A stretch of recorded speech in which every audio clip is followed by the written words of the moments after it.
Here we have the content, including assignments and activities. Students must complete 2 assignments. Activities have instructions and must be completed within 2 weeks of assignment. For example, if assigned in the second week, complete by the end of the third week. After that, it disappears, and grades are deducted if incomplete. These instructions are crucial, so students must read them. Also, access virtual classes to create a virtual classroom. The activity must be done in 2 weeks of being assigned. If the first activity is assigned in the second week, it must be done by the third week. Deadline is end of third week. Miss the deadline, it disappears, grades deducted. Instructions are crucial. Students must read. Access virtual classes to create classroom. Note, weekly report. So, if the student doesn't complete it by the deadline, it will disappear. If it disappears, then grades will be deducted, and they won't be able to complete the activity, which means they won't earn the grades for it. So, these instructions are really important for the students, and they need to read them. Also, here are the virtual classes, which you can access to create the virtual classroom. So, every part of the course regarding the performance of virtual classes is very important. Also, there's something you need to pay attention to. There will be a weekly report. This report focuses on the performance of the teachers in the diplomas, and it includes both synchronous and asynchronous virtual classes. For example, if this course is 3 hours long, you should have 1 hour of synchronous and 2 hours of asynchronous sessions. So, when you create the virtual class session, make sure to label it as synchronous. This means it will be a live session where you interact directly with the students. It deals specifically with diploma holders and their performance on the course. This report includes synchronous and asynchronous virtual classes. For example, this course is 3 hours long. You should have 1 hour synchronous, 2 hours asynchronous. Create the virtual class and set up a session. For the first lecture, write synchronous. This is a live session for direct interaction. Label the first lecture as synchronous for immediate report recording. For an asynchronous lecture, write first lecture asynchronous. The title now clearly shows which is synchronous and which is asynchronous. The report preparer will know the first synchronous and second asynchronous lectures. This simplifies things for you, the students, and the report preparer. Everything is straightforward, and the synchronous ones are clear. Label the first lecture as synchronous, so the report preparer knows it's your synchronous hour and can record it. For an asynchronous lecture, write first lecture asynchronous. This clarifies which is synchronous and which is asynchronous, aiding the report preparer. Ensure no students enter during asynchronous recordings. It's just you. It's called asynchronous because students watch it later. If a student enters during recording, address it before starting. You will write the first lecture as asynchronous. You've made it clear in the title that this one is synchronous and that one is asynchronous. The report preparer will know this is the first week's synchronous lecture and the second week's is asynchronous. You've made it easier for yourself, the students, and the report preparer. Everything is straightforward and asynchronous ones are clear. Ensure no students enter while recording. Only you record the asynchronous lecture. It's asynchronous because students watch it later. If a student enters during recording, hide the virtual class link before starting. Hiding the link means students won't see it during recording. They can't access virtual classes. Also, there's a point I want to emphasize. Make sure no students ever enter while you're recording. You're the only one who should be recording the asynchronous lecture. Why is it called asynchronous? Because the students will watch it later. Now, you might say, what if a student enters during the asynchronous lecture while I'm recording? In that case, before you start recording, you should come here. You need to hide the link for virtual classes. Hiding the link means students won't see it during recorded lectures, preventing access. After recording, click to show the link, making it visible again for students to enter.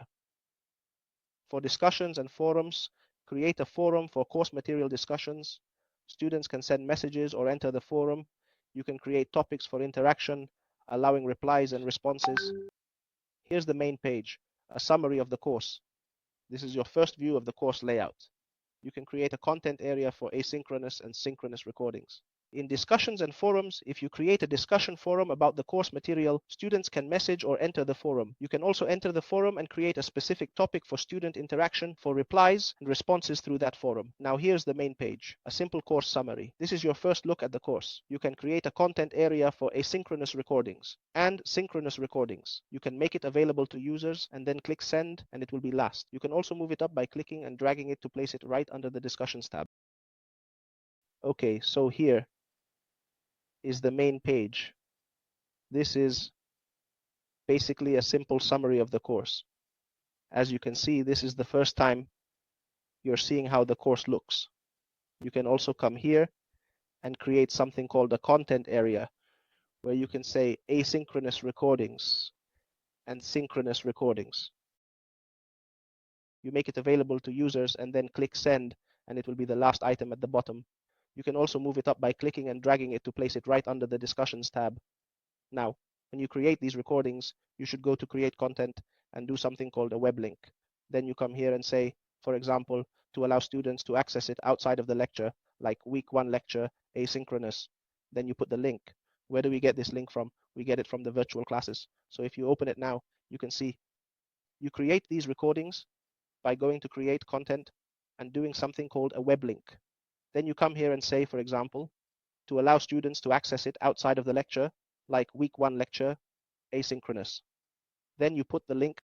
Where do we get this link from? We get it from the virtual classes. So if you open it now, I brought the virtual classes. I brought the recordings. The recordings from the list here will appear. Something called recordings will appear. From the recordings, you will notice that it brings the last 30 days. The recordings from the last 30 days. In order to bring the recordings, what do? Bring them from here and tell it the recordings are in the range. You choose the time range and say, I had recordings from last June. There weren't any recordings. There. So let's get from, oh, there wasn't anyone registered here. Let's go to my course 4 and I want just the recordings. I have the recordings I have in this course. There are many recordings. You will come in the recordings and do something called recording settings. Make it public, then save. You come back to the same place, or you can copy the link and take the link. You named a lecture here, the first week lecture, synchronous, and you go to the URL here and paste the link. You say send, and you'll notice you now have a link here called the first week asynchronous lecture. When the student clicks on it, it will open the recording of the first asynchronous lecture.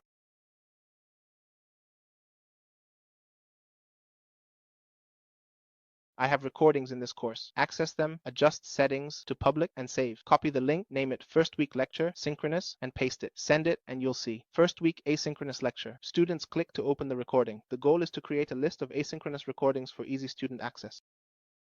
You come back to the same place again, or you can copy the link and take the link. You name the lecture here, the first week lecture, synchronous, and then you go to the URL here and paste the link. And just like that, you've added the link. You say send, and you'll notice that you now have a link here called the first week asynchronous lecture. When the student clicks on it, it will open the recording of the first asynchronous lecture. But what's the goal of this? It's that I made a list here. Let's call it the list of asynchronous recordings so that students can access it directly from outside and open the link right away. If you don't want to do that, it's fine. The students will enter the virtual classes and they'll go into the classes.